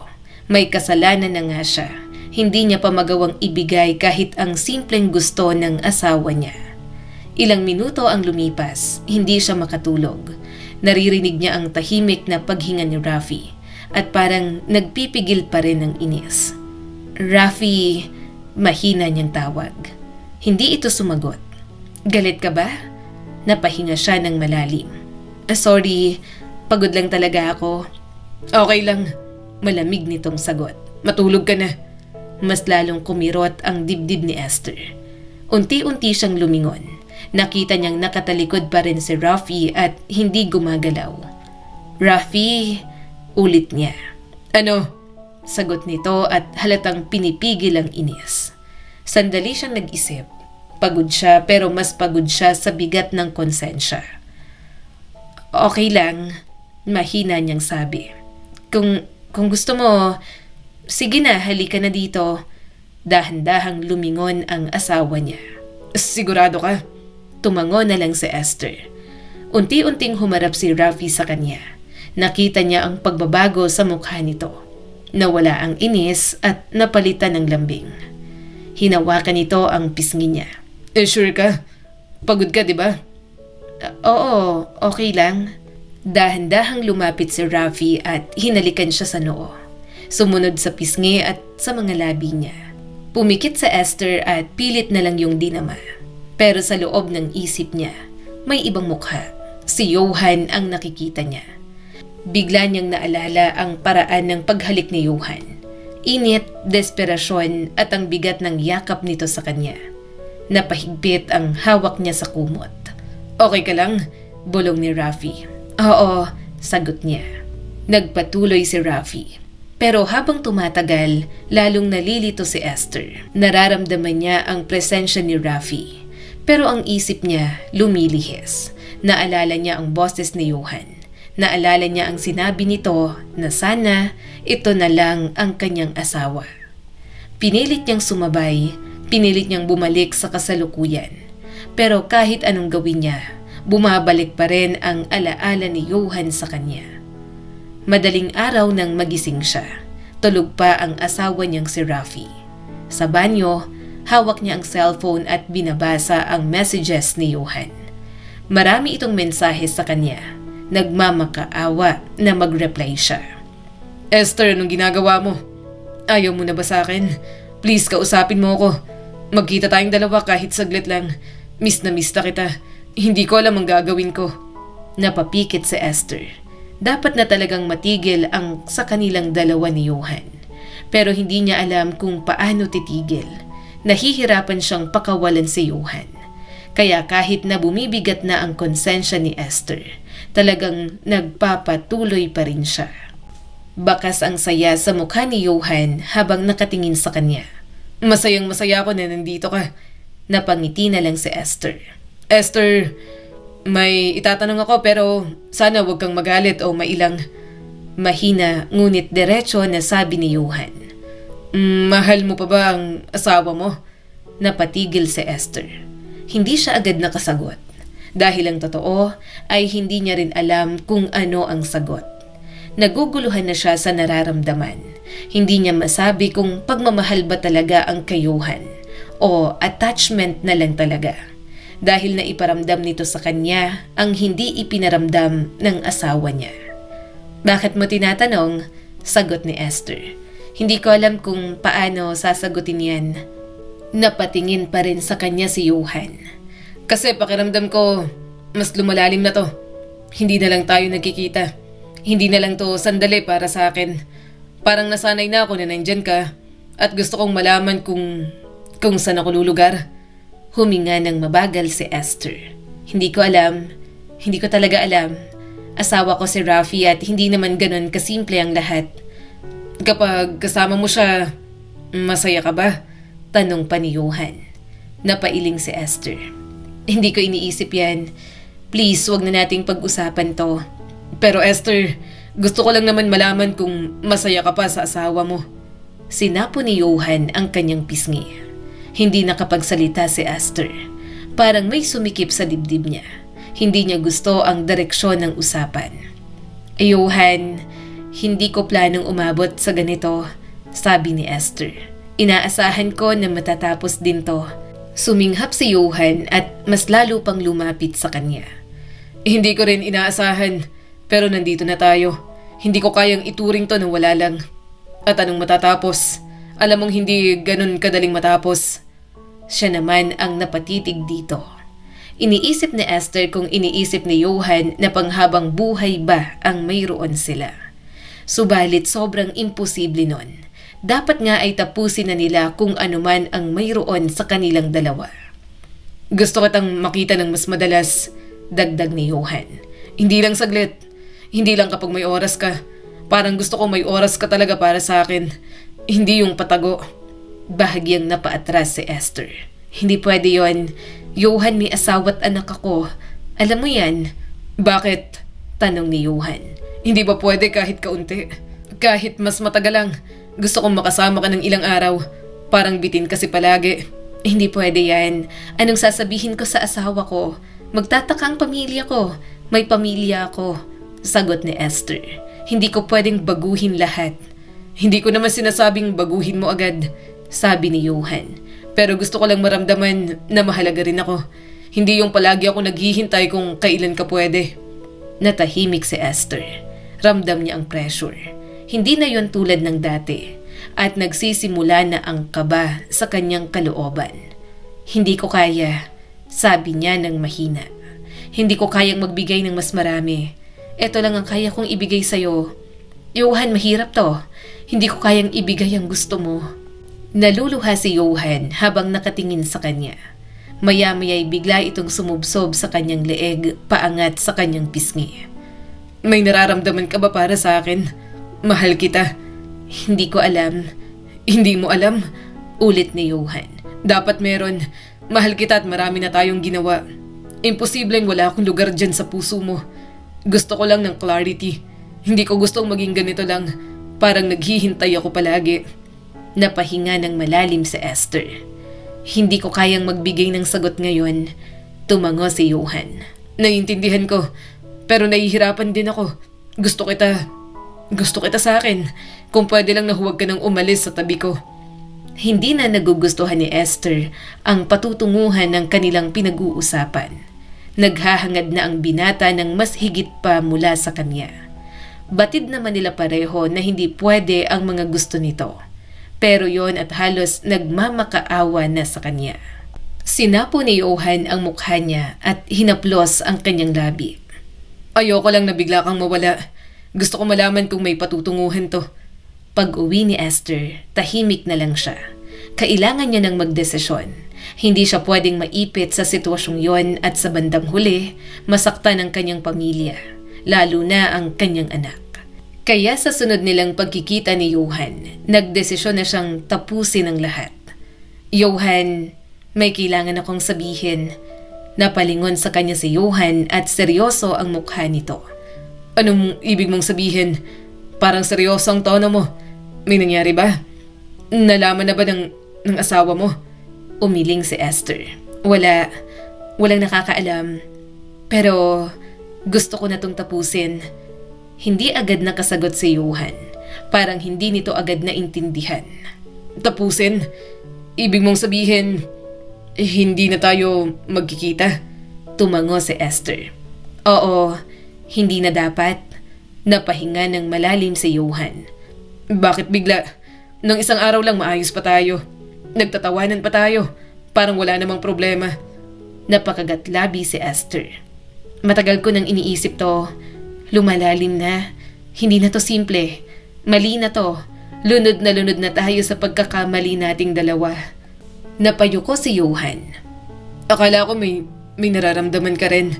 Oo, meron. Hindi ko na itatanggi pa. Sagot ni Esther ng mahina. Pero hindi ibig sabihin na tama to. Gusto niyang maintindihan ni Johan na mali yun. Hindi pwedeng habang buhay na maging kabit na lang ito. Makakahanap pa naman ng binata ng ibang babae na mas mamahalin ito. Esther, wag naman ganito, sabi ni Johan at naluluha na. Hindi naman natin kailangan itigil. Pwede naman nating bagalan. Pwede naman tayong maging maingat. Huwag mo lang akong biglang iiwanan. Umiling si Esther. Mas lalo lang lalalim. Hayaan mong lumalim, sagot ni Johan at hinawakan siya. Ramdam na ramdam ang desperasyon doon. Hindi ba itong totoo? Mahal kita. Mahal kita, mas kaya kitang mahalin at alagaan kaysa sa asawa mo. Umiling si Esther. Naiiyak na rin dahil sa awa kay Johan. May pamilya ako, may anak ako. Hindi ko na kayang itago. Hindi ko na kayang magsinungaling. Ginawa mo na, sagot ni Johan. Pareho nating ginawa. Bakit ngayon ka pa titigil? Napahinga si Esther. Kasi natatakot na ako. Natatakot na ako sa sarili ko dahil hindi ko nakilala kung sino ako. Kahit isang beses, hindi ko naisip na kaya kong lokohin si Rafi. Pero nagawa ko kasi nakilala kita. Napasigaw si Johan kasabay ng pagtulo ng luha nito. Di ituloy mo. Esther, pumayag ako. Kahit kabit mo na lang. Bakit ititigil mo? Hindi kita pinipilit na manatili. Pumayag ako nang may kahati sa'yo. Pero wag mo rin akong iwan ng ganito. Hindi ko kaya. Nasaan ako pagkatapos nito? Esther, mababaliw ako. Mahal na mahal kita. Hindi mo alam kung gaano ko hinintay na mapasakin ka. Parang awa mo na. Hindi ko kayang iwan mo. Napailing si Esther. Hindi niya kayang harapin yon. Tumayo siya pero muling napaupo nang hilahin pabalik ni Johan. Inilapat ng binata ang mukha nito sa kanyang pisngi habang patuloy sa pag-iyak. Johan, mahina niyang sabi. Hindi mo ba nararamdaman? Tanong ni Johan at paulit-ulit na suminghap. Kapag magkasama tayo, hindi ba totoo yun? Pinahalagahan kita, minahal kita, inalagaan kita. Hindi mo mararamdaman yon sa asawa mo. Sa akin lang. Pero mali to. Hindi lahat ng mali kailangan tapusin, sabi pa ni Johan. Nasasaktan na ako. Huwag mo naman akong iwan. Bigyan mo lang ako ng oras. Huwag mo munang tapusin. Hindi ako maghahangad ng sobra. Pangako. Tumulo ang mga luha ni Esther. Tulala lang siya at hindi makatingin dito. Ramdam niya ang panginginig ni Johan. Hindi na. Kapag pinatagal pa, mas mahihirapan lang tayo. At para sa mga taong maapektuhan, usal ni Esther. Esther, please. Bulong ni Johan. Wag naman ganito. Hindi ko alam kung paano babalik sa dati. Sanay na ako na nandyan ka. Napapikit si Esther. Mabigat ang dibdib niya, pero dahan-dahan niyang inalis ang kamay nito. Sorry. Kailangan ko na tong gawin. Tumayo siya at dali-daling lumapit sa pinto. Sinubukan pa siyang hawakan ni Johan at lumuhod sa harap niya, pero ayaw na niyang lingunin. Paglabas ni Esther, huminga siya ng malalim at pinunasan ang kanyang mga luha. Habang nakasakay pa uwi, panay ang pagtulo ng mga luha ni Esther. Iniisip niya ang nangyari. Ang mukha ni Johan, ang boses nito at pagmamakaawa. Naawa siya pero yon ang tamang gawin at yon ang pipiliin ni Esther. Subalit lumipas ang ilang araw, mukhang hindi siya titigilan ni Johan. Parang gagawin nito ang lahat para lang bumalik siya. Palagi itong nangungulit sa mga message. Na-i-block niya na pero palaging nagpapalit ng number para makontak lang siya. Nagpapadala rin ito ng voice messages at hindi niya mapigilang pakinggan yon, lalo pa at may alam ito tungkol sa kanya.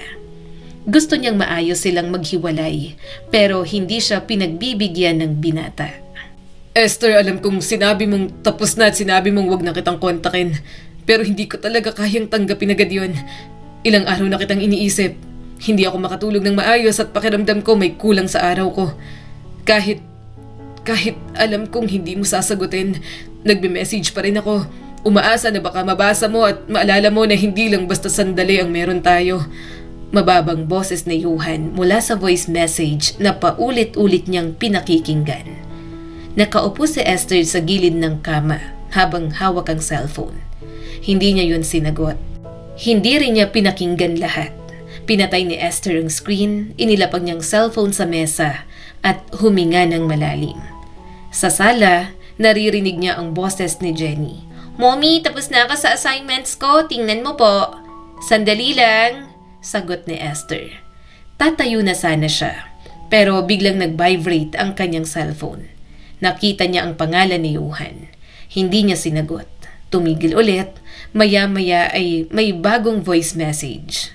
Alam kong iniiwasan mo ako, pero hindi ko alam kung anong gagawin ko. Kukunin kita. Akin ka. Babawiin kita, Esther. Napapikit si Esther. Ramdam niya ang kaba. Hirap na siya. Hindi niya alam kung paano patitigilin ang binata. Pilit niyang huwag na lang isipin si Johan. Gayunpaman, kapag hinahatid at sundo niya si Jenny, pakiramdam niya ay may nagmamasid sa kanya. Sasakay na sana siya ng tricycle nang biglang may humila sa kanya. Sisigaw na sana si Esther, pero makakaagaw sila ng atensyon ni Johan. Nang makarating sa tahimik na pwesto, mabilis siyang niyakap ng binata. Agad niya naman itong itinulak. "Johan, ano ba?" Bulalas ni Esther. Miss na kita." "Tama na nga sabi. Ayoko na," mariin niyang sabi. Tatalikod na sana pero muli siyang hinila ni Johan. "Kailangan natin na mag-usap.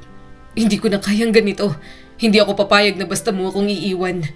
Napapikit si Esther. "Iiwan na kita kasi mali to. Tama na. Magmahal ka na lang ng ibang babae." "Ayoko, hindi ko kaya.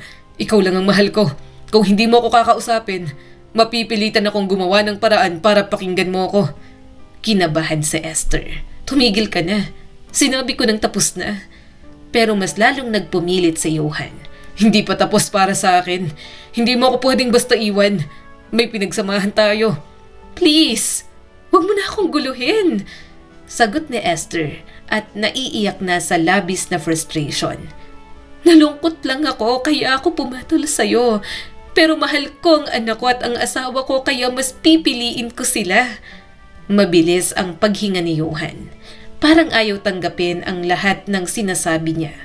Mas lalo pang humigpit ang hawak nito sa kanya. "Hindi mo pwedeng gawin sa akin to. Akin ka. Hindi mo ko pwedeng iwan. Kaya ako nang gagawa ng paraan." Saad ni Johan. Anong ibig mong sabihin?" Seryoso pa rin ang mukha nito. "Sasabihin ko sa asawa mo ang relasyon nating dalawa. O kaya magpapakita ako sa school ng anak mo. Sasabihin ko sa kanya para sabihin sa asawa mo." Nanlamig si Esther at mabilis itong itinulak. "Yan ang wag na wag mong gagawin. Huwag mong idamay ang anak ko. Naninikip ang dibdib niya sa sobrang takot. Hindi niya kakayanin kung malalaman ng mag-ama niya ang kanyang mga ginawa. Gusto ko lang bumalik sabi pa ni Johan at puno ng pagsusumamo ang mukha nito. Kapag bumalik ka, titigil ako. Ayoko na nga, sagot ni Esther. Umiling naman si Johan. Kung hindi ka babalik, wala akong pakialam kung masirang buhay mo. Baka kapag may nangyari sa asawa mo o sa anak mo, doon mo maiisip na ako na lang ang natitira. Nanlamig ulit si Esther. Parang tumigil ang mundo niya. Anong ibig mong sabihin? Anong binabalak mong masama? Hindi ko sinasabing may gagawin ako. Pero sila lang naman ang dahilan kaya ayaw mo akong piliin, hindi ba? Kapag nawala sila, wala ka ng dahilan para iwan ako. Ako na ang pipiliin mo at magsasama na tayong dalawa. Malakas na dumapo ang kamay niya sa pisngi nito. Sobrang bilis ng paghinga ni Esther. Hindi niya lubos maisip ang mga sinabi ni Johan. Hindi niya akalain na isang delikadong lalaki pala ito.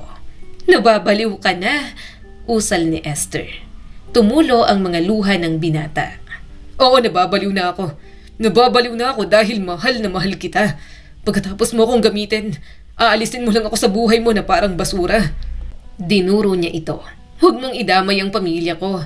Hindi mo ko pwedeng pilitin. Kapag may nangyari sa pamilya ko, kumumuhian kita. Isusumpa kita, Johan. Tandaan mo yan. Gulong-gulo ang isip na tinalikuran niya si Johan. Malinaw na pagbabanta na ang sinabi nito. Gusto niyang magsumbong sa mga pulis, pero natatakot siya. Natatakot si Esther na baka kapag nalaman ng asawa niya, hindi na siya nito mapatawad pa. At ang takot na yon, mas magdadala ng kapahamakan sa kanyang pamilya. Isang gabi, nagulat siya nang may kumatok sa gate. May inaasahan ka bang bisita? Tanong ni Rafi. Umiling si Esther at tumayo na.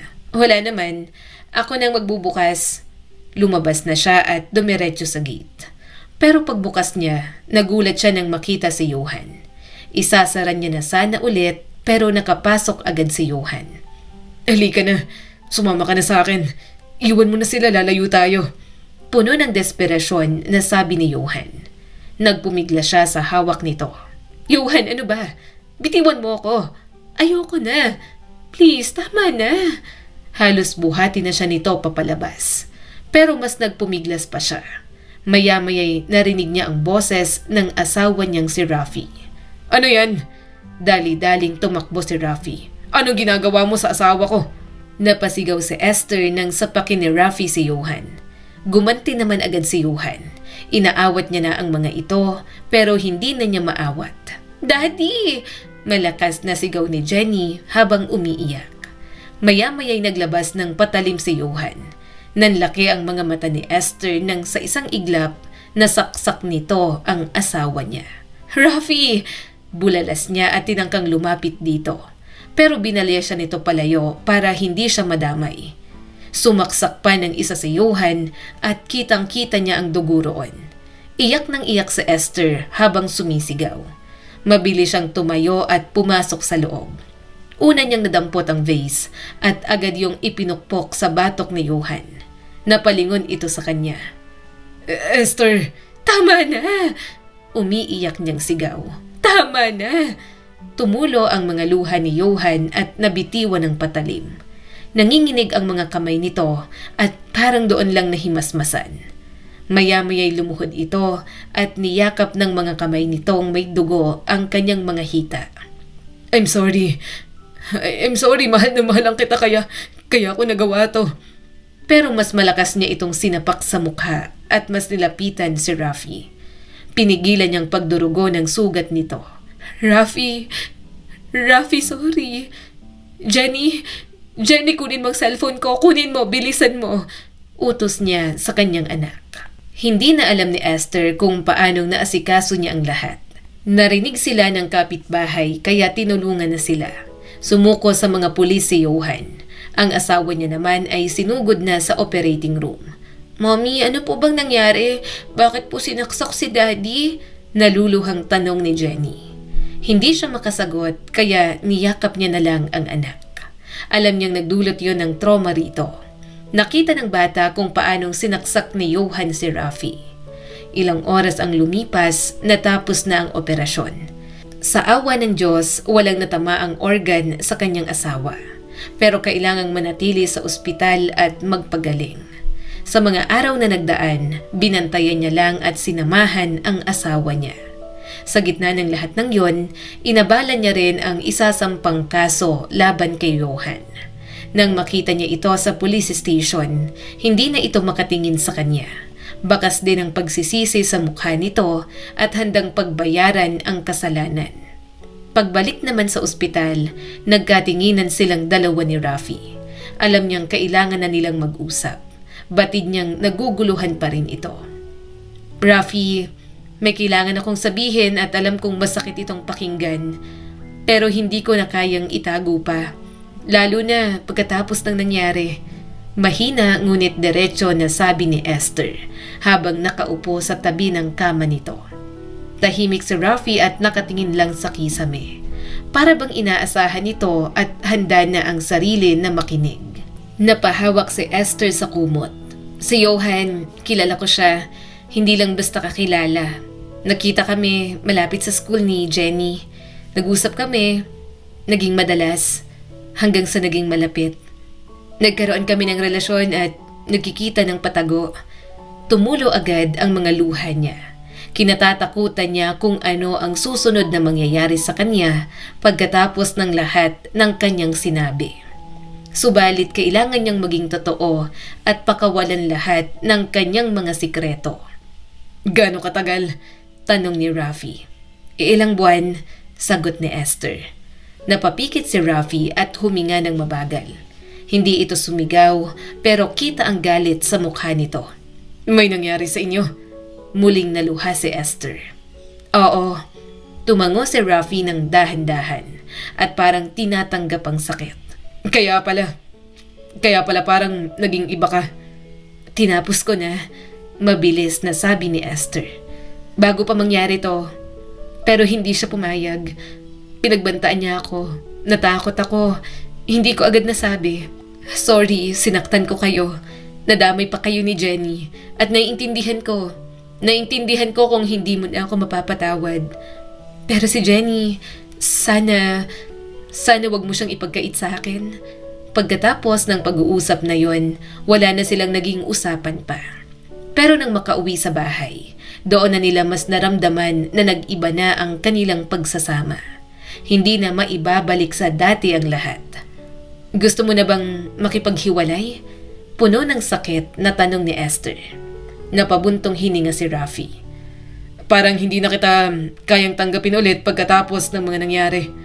Alam kong ganun ka rin. Kasi kung mahal mo ako, hindi ka matutukso sa iba. Gusto kong manatiling buo ang pamilya natin. Pero ayokong manatili dahil lang may anak tayong dalawa. Kaya kaysa magkasakitan pa tayo, maghiwalay na lang tayo at pag-usapan natin ang co-parenting para kay Jenny." Tumulo ang mga luha ni Esther at tinanggap yon. Naging set-up nila na sa kanya si Jenny. Magsosustento at every weekend ay kay Rafi naman ang bata. Ipinaliwanag nila yon ng maayos kay Jenny. Alam na rin ito ang nagawa niyang kasalanan. At batid ni Esther na matalino ang kanyang anak para maintindihan ang lahat ng yon.